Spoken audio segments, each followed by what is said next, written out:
So let's talk about the first message here. Let's talk about gratitude. Okay, so what I am seeing here is for many of you, I understand that, the when it comes to work, when it comes to achieving whatever it is that you desire, like getting a job so that you can have a house, and getting a house so that you can invite all the people that you love into the house, having disposable income so that you can buy nice things for your kids, so that you can buy a car and a home for your parents. You have this tremendous sense of loyalty, and I feel like not a lot of people get that about you. They see you as someone who's like constantly on the go, who's darting back and forth, who is very, very ambitious, but they also see you as materialistic. But your sense of materialism isn't just contained to you. You want to take care of the people that you love. Everyone wants nice things, but I feel like for you guys, you do want nice things, but you want to be able to afford a higher standard of living, mainly because you want to be okay. You want to be able to take care of the people that you love.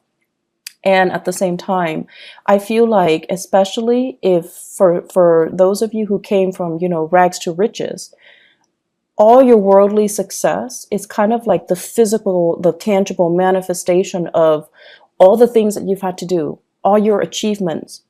It's coming out in a very tangible way. So if you have designer clothes, you want to flaunt it because you have worked your butt off for it. And you feel like, I'm going to flaunt it, damn it. I don't care what people say. So that's fine. And I also feel as well, it is really important when we go through life to preserve and maintain this sense of humility. Okay. And so gratitude and humility kind of, they're interwoven, and they do come hand in hand. And the point of it is, yes, you have, I want to say, overcome against all odds to get where you are today. You had to be very determined. You had to work hard. You had to wake up every day just to, go to a job that you hate. And then through over time, working at that job, gaining more job experience, gaining more, experience in your line of work, you're able to get into a higher paying job, et cetera, et cetera. So that's just the natural progression. And I feel like some of you are kind of lost in the process, and you start to think that, like, I got here based on my pure hard work and my sheer determination. No one helped me to get where I am. No one guided me. I didn't have a mentor growing up. Some of you even, my parents never went to college. They never guided me through that process. So there is this sense of resentment that the environment was not supportive, resentment that you didn't have the guidance and the mentorship, and the things were not handed to you on a silver platter. And the thing that I want to remind you is that whatever you believe in, whatever power that be, that you believe in, I feel like life or the universe will never give us what we can't handle. And so if you're comparing yourself to, somebody else who is very privileged, who had educated parents, who had mentorship, who had money, who had everything handed to them on a silver platter, and they're in the same position as you. And then if you're comparing that to you, who had it rough, who had to make your own way, who had to work extra hard, who had to even learn a new language, who had to, combat family instability, financial instability to get where you are right now. And you're comparing your life to this other person. You both are in the same place, but the other person had everything handed to them. And you had to fight for everything that was given to you.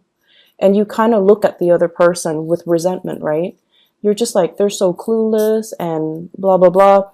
And so let's just take a moment to also appreciate the fact that you got where you were, or you got where you are today, mainly because you needed to learn those lessons earlier. You needed to learn how to fight. You needed to learn how to, be determined. You needed to learn how to fend for yourself. And the other person, they're living a different life. They needed to learn different skill sets. So comparing the two, it's like apples to oranges. It's not applicable. So we all are here to kind of go through our individual life lessons and our individual experiences.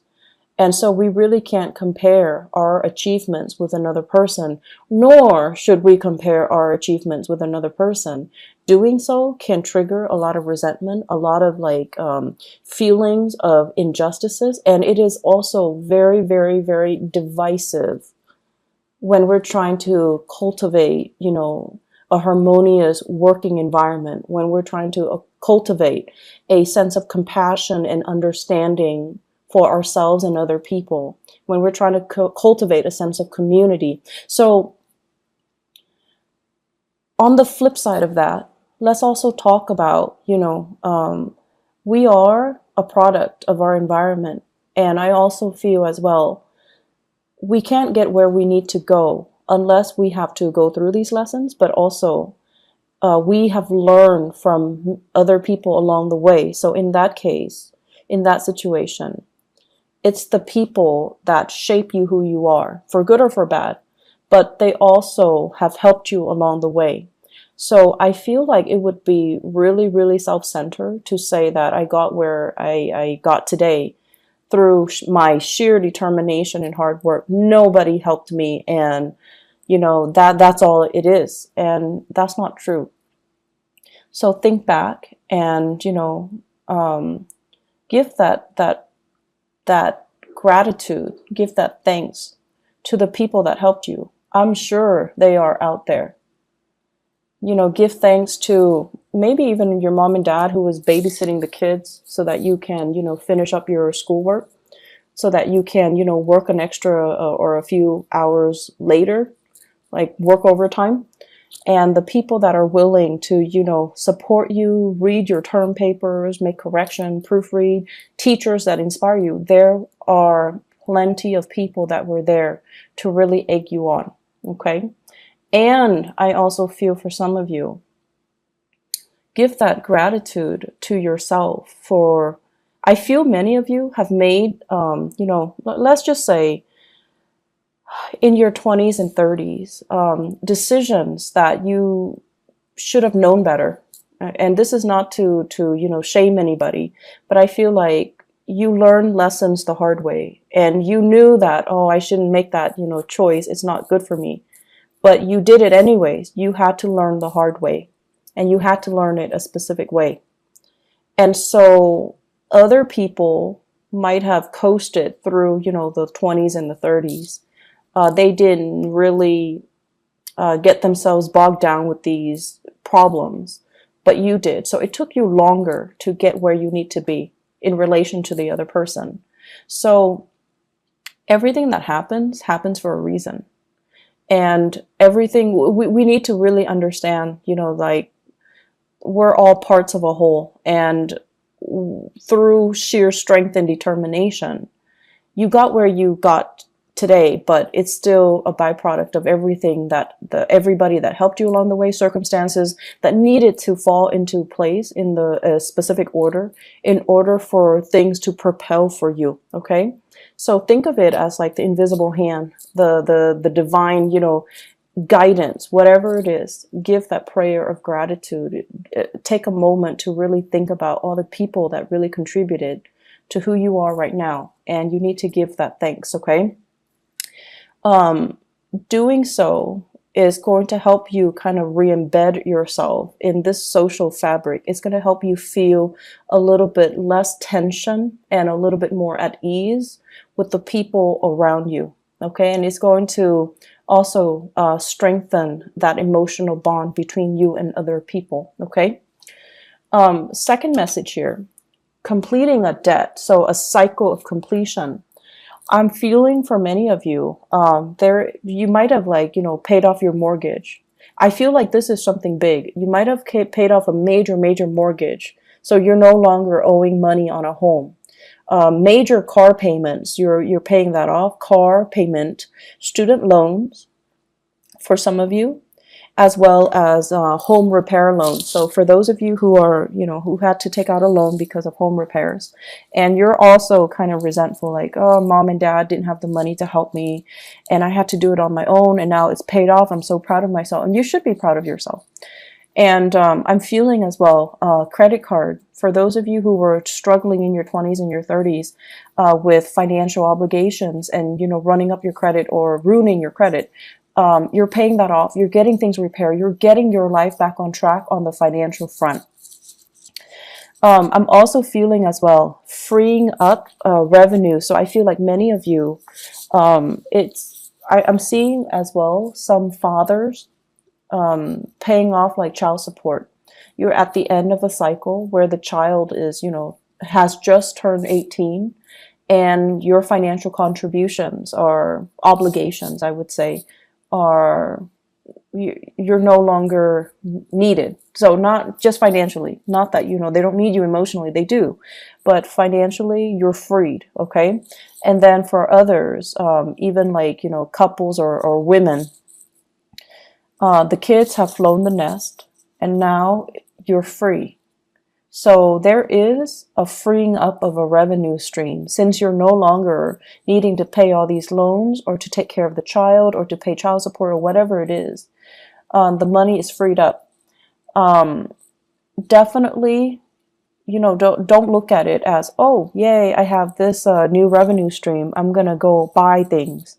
I'm just going to buy a new car. I'm just going to, don't do that. So spending freeze is in store, okay? And you want to start investing. You need to put that money away somehow to invest. It's freeing up because there is a reason for it. So don't go wild. Don't spend all your money all at once, okay? Free up that revenue stream. Invest in something. And I feel like if you do your research, there is going to be a major financial win for you when it comes to investment opportunities, okay?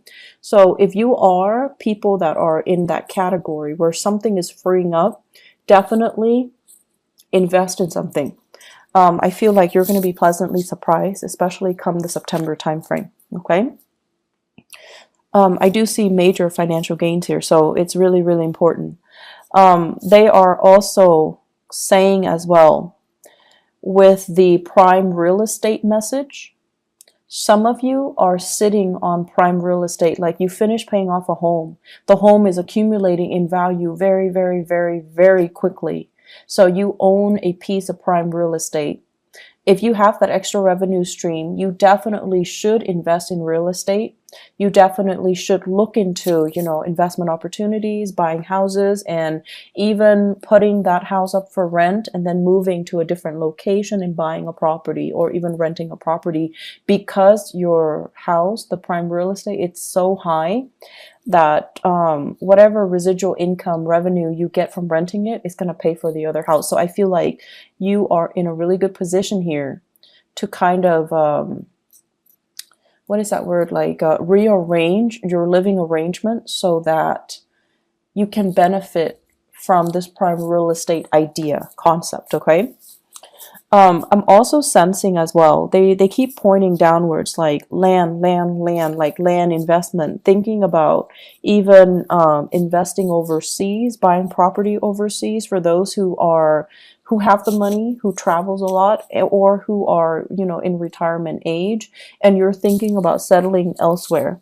I do see a lot of people thinking about the Southeast Asian area. I'm also seeing like, let me see, Southeast Asia. I'm also seeing as well like the northwestern corner of the United States as well as Canada. So like real estate in those areas. If you do want to look into that, I feel like it's a good time for you to kind of make these investments, okay? So let me backtrack a little bit here with that message here, completing that debt. Save up the money, save up whatever you can, okay? And definitely, like gratitude and humility. Humility is teaching you, to live a more humble life. So that means curbing your spending a little bit, entertaining people at home and not living your life through social media.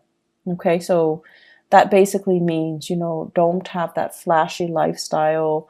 I don't think there's anything wrong with it, but I feel that if you have any type of inkling that this is empty, this is no longer fun, this is no longer what I want to do, then curb down on that social media presence and reinvest the money rather than, wasting or spending exorbitant amount of money to maintain that lifestyle, to maintain the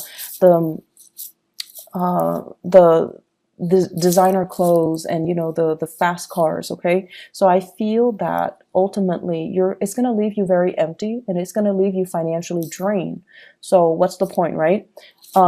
Reinvest that money elsewhere. You're in a really good position right now to think about, how you can live with a lot more gratitude and a lot more humility. Okay, I'm going to jump now. Prime real estate, going back to that message again. I feel as if many of you are thinking about as well, like retirement for parents. So you might have finished taking care of the kids, and now you're thinking about, how are my folks doing? Are they happy? Do I need to buy them property? Do I need to do anything for them? And you're going to want to do something big for them. But I would urge you, before you do that, have a talk with them, because they might not want you to. They might have, different ideas in mind. They might not want to settle down in one place. Like if you're thinking about buying them a car or a house, they're just like, no, honey, we want to travel the world. We want to be somewhere else. So you want to have these conversations first before you jump the gun. I feel like some of you are planning a big surprise, but you need to have the conversation first, okay? For those of you who are dealing with children, who have children, and especially an earth sign child, so a Taurus, a Virgo, or a Capricorn, what I do feel here is this is a child that needs to be, the energy needs to be expended. So they need to either be enrolled in, like extracurricular activities, a tutor, a mentor, or something outside of the classroom, okay? So it's almost like they're not getting enough stimulation, and they're not getting enough their curiosity is not satiated in the classroom. They're going to need more. And I especially feel like extracurricular activities. And I do feel as well, if you have children who are like in high school and they're thinking about studying abroad, like going to study abroad, definitely encourage them, because I feel like that's going to be a really good opportunity for them to really expand their mind and their consciousness, and also to have that to make them a lot more competitive when they join the university or when they are in the labor force. I feel like there's a child here that wants to go somewhere else. So it could be like, they're in the West Coast and they're in high school, and there's a debate, or there's like a summer program in Washington, D.C., in New York. They want to get involved. Definitely encourage them to go, okay? Encourage them to do it. Encourage them to just explore outside of their territory. And I also feel like they could be middle school age, going going further away for a competition. So there is a little bit of money that needs to be accounted for if you have in particular an earth sign child, so Taurus, Virgo, or Capricorn. So the last message that I have here for you guys is they're mentioning don't rush the process, okay? And this is in regards to your work and your relationship. So let me talk about the relationship first. Many of you, once again, I'm getting that clock. It's that ticking clock. And you could be male or female. It doesn't really matter. But I feel like a lot of you, you're very results oriented. You rush through the process so that you can have the result that you want. Okay. And you're very fast and speedy, and you want what you want, and you just kind of beeline for it. And what I'm seeing here is wanting a relationship to form, wanting certainty, wanting that definitive answer from a relationship partner. And they're saying don't rush the process. You need to know this person a little bit more. You need to take time to kind of understand this person and see how they operate under pressure, before you should commit to them.